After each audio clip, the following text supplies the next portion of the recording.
श्रीनगरमध्ये सुरक्षेसाठी संपूर्णपणे आता ब्लॅकआउट करण्यात आलेला आहे।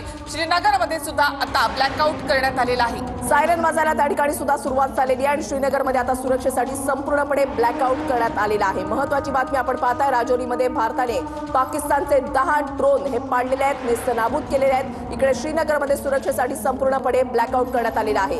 अंधार पडल्यानंतर पाकिस्तानकडून आता पुन्हा एकदा हल्ला करण्यात आलेला आहे। पाकिस्तानकडून भारतावर पुन्हा एकदा ड्रोन हल्ला करण्यात आलेला आहे आणि हे ड्रोन भारतीय लष्कराकडून नष्ट केले जात आहेत। एलओसीवर पाकिस्तानकडून पुन्हा एकदा शस्त्रसंधीचं उल्लंघन केलं जात आहे। तोफगोळे डागले जात आहेत, गोळीबार जो आहे तो केला जातोय। पाककडून आता कुठे टार्गेट करण्यात आलेला आहे? पूंछ, पठाणकोट, त्याच्यानंतर कुपवाडा, तंगधार या भागांना आता पाकिस्तानकडून टार्गेट केलं जात आहे। जम्मू, सांबा, उरी या भागांना आता पाकिस्तानकडून टार्गेट केलं जात आहे। मात्र आपल्या भारतीय सेनेकडून याला चोख प्रत्युत्तर दिलं जात आहे। TV9 मराठी कोणतीही लाईव्ह दृश्य दाखवत नाहीये।